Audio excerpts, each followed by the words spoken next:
शेतकऱ्यांची सरसकट कर्जमाफी यासह 17 मागण्यासाठी जे आहे प्रहार संघटनेचे अध्यक्ष बच्चू कडू यांनी अमरावतीच्या गुरुकुंज मुजरीमध्ये 7 दिवस अन्नत्याग आंदोलन केलं होतं आणि शेतकऱ्यांच्या कर्जमाफीसाठी 2 ऑक्टोबरच्या आधी सरकारने तारीख जाहीर करावी या आश्वासनावर बच्चू कडूंनी उपोषण सोडलं होतं। मात्र आपण जर पाहिलं तर पुन्हा एकदा बच्चू कडू कर्जमाफीसाठी आक्रमक झाले आहे आणि पुन्हा एकदा नव्या आंदोलनाची घोषणा केली आहे। याच विचार माझ्यासोबत बोलण्यासाठी बच्चू कडू आहे। तो काय सांगणार, तुम्ही 2 ऑक्टोबरपर्यंत सरकारला अल्टिमेटम दिलं होतं, मात्र पुन्हा एकदा तुम्ही आक्रमक झाले, काय कारण आहे? त्या 2 ऑक्टोबरची ताकद वळवावी, सरकारवर अधिक दबाव निर्माण व्हावा, शेतकऱ्यांचा आणि मजुरांचा, राजकीय दबाव नाही, खऱ्या मतदाराचा दबाव निर्माण झाला पाहिजे, म्हणून आम्ही पदयात्रा काढतो आहे।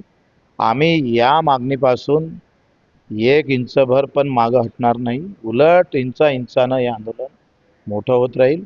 आणि म्हणून माझ्या जन्मदिवसापासून पूज्य आमचे पंजाबराव देशमुख देशातले पहिल्या कृषीमंत्री यांच्या गावापासून तर पहिल्या शेतकरी आत्महत्यापर्यंत 7-12 कोरा यात्रा काढतो आहे।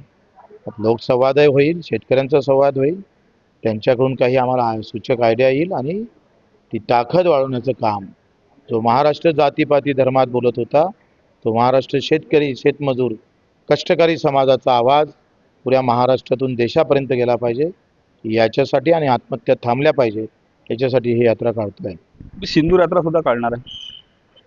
5 ऑगस्ट ते 9 ऑगस्ट रामायण से संविधान तक, रामटेक से दीक्षाभूमी तक सिंदूर यात्रेचं आयोजन आम्ही केलं।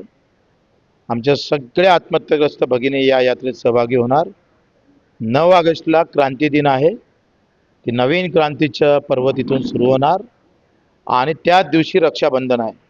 सरकारमधला प्रतिनिधी आला तर त्याच्या हाताला आम्ही राखी बांधून, नाही आला तर मोदीजी आणि देवेंद्रजीच्या पोस्टरला राखी बांधून आम्ही आता याच्यानंतर माझ्या शेतकऱ्याच्या आत्महत्या होणार नाही अशा प्रकारचा टाहवा आम्ही आमच्या लाडक्या बहिणी शेतकऱ्यांच्या, आमच्या ज्या आत्महत्याग्रस्ताच्या बहिणी आहेत त्या करणार आहे। पुन्हा सरकारला ते आव्हान ठोकणार आहे का एकही आत्महत्या झाली नाही पाहिजे। या देवेंद्रजीच्या काळामध्ये 6 महिन्यात 1000 आत्महत्येचा आकडा झालेला आहे, लहान गोष्ट नाही आहे।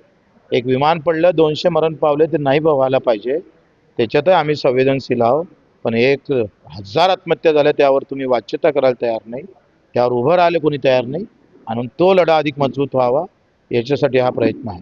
कर्जमाफीसाठी उच्चस्तरीय समिती आम्ही नेमू असं आश्वासन दिलं होतं, या काय डेटा काय झालं, काय केलं? एक फक्त रोजगार हमी योजनेची बैठक झाली, त्याच्याशिवाय काही झालं नाही।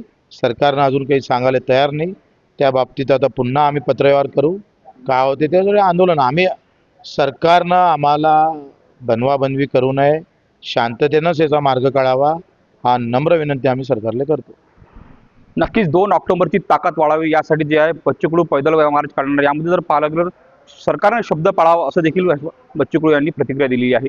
सूरज दहाट, लोकशाही मराठी, अमरावती।